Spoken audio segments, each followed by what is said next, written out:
I'm theciaellis, and welcome to Grandma's Homestead. Yeah, I'm back in the kitchen where it's noisy in here. The ice machine is going, but you know what? We got another dish coming up. This one is cream chipped beef, and I remember having this a couple of times when I was growing up, and my daughter-in-law has made it recently too. And it's kind of funny because it's something that's kind of fallen off of people's menus, but we're going to do a little bit of a different twist on it. For one thing, we're doing cooking from the pantry, so that we're going to use a little bit of different ingredients, and we'll see how it goes. Let me show you what we have. Of course, we've got our butter, flour, and what we're going to go with evaporated milk. Now, this is not sweetened condensed milk. This is evaporated milk. Then we've got our dried beef and pepper and bread for our toast. You don't have to use toast. Some people use biscuits. Some people use Texas toast, and if you know what that is, that's like a thicker bread that when you put butter on both sides of it and grill it, it's really good. But we're not going to do that either. We're just going to do plain toast. But we're going to, first thing I'm going to do is I'm going to cut up the dried beef and make it into strips, and then we'll put this together and make a good dinner.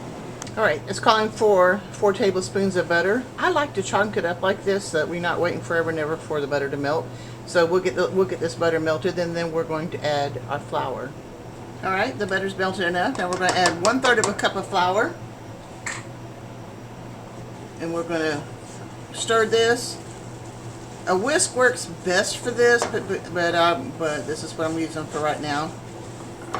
And just like what we were doing with the brown gravy a few weeks ago, we're going to do pretty much the same thing. We're going to make our roux. We're going to let the flour cook in with the butter so that you don't have a raw flour taste to your basically gravy.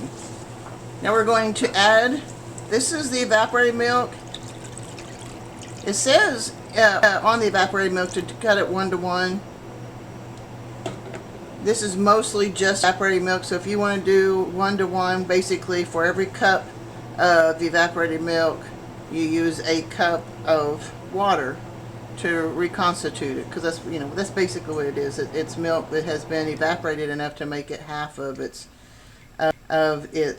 consistency.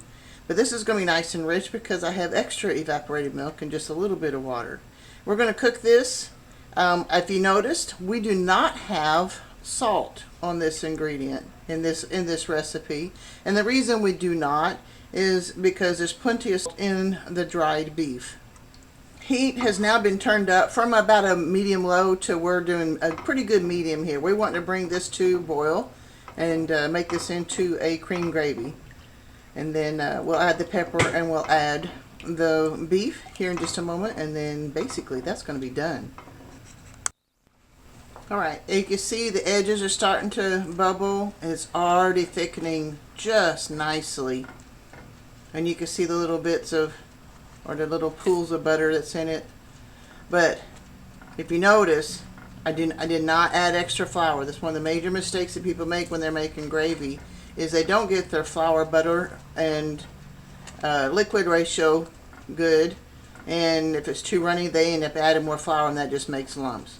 Alright, now we got about a teaspoon of black pepper. We'll add that and stir it all in. And we got both jars of the chipped beef cut into strips,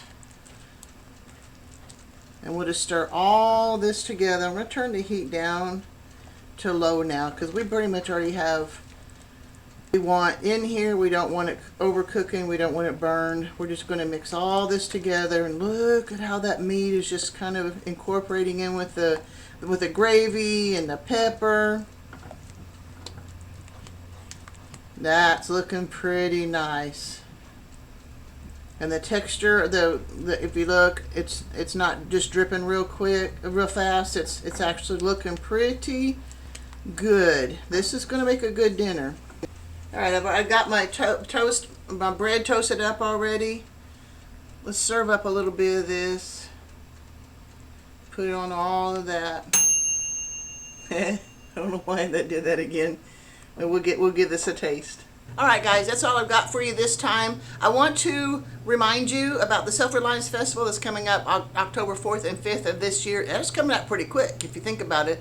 I have signed up to be a volunteer there. I'm really wanting to go. I'm ready to go. I want to go help. I want to be a part of it. I've had booths there before in the past. I swear I've sold my my candles and some skincare products from another woman, which some of them are going to be disappointed because I'm not going to show up with that. I'm going to be there to help volunteer in whatever way they want me to do, and I really enjoy being there with these people. We have a group of people that are coming there not only to learn how to be self-reliant. That means that they're coming with eager to learn, wanting to know what they can do, and we're not talking about just basic skills. We're talking about all the levels, whatever you want to learn. Like one day I had just bought a scythe for cutting grass, and I thought I was doing it right, and I was not, and there was a guy who was giving classes on that. But so we've got excellent speakers, excellent people doing demonstrations. We've got the vendors. They have natural stuff, you know, like natural soaps, natural foods, and all that other stuff.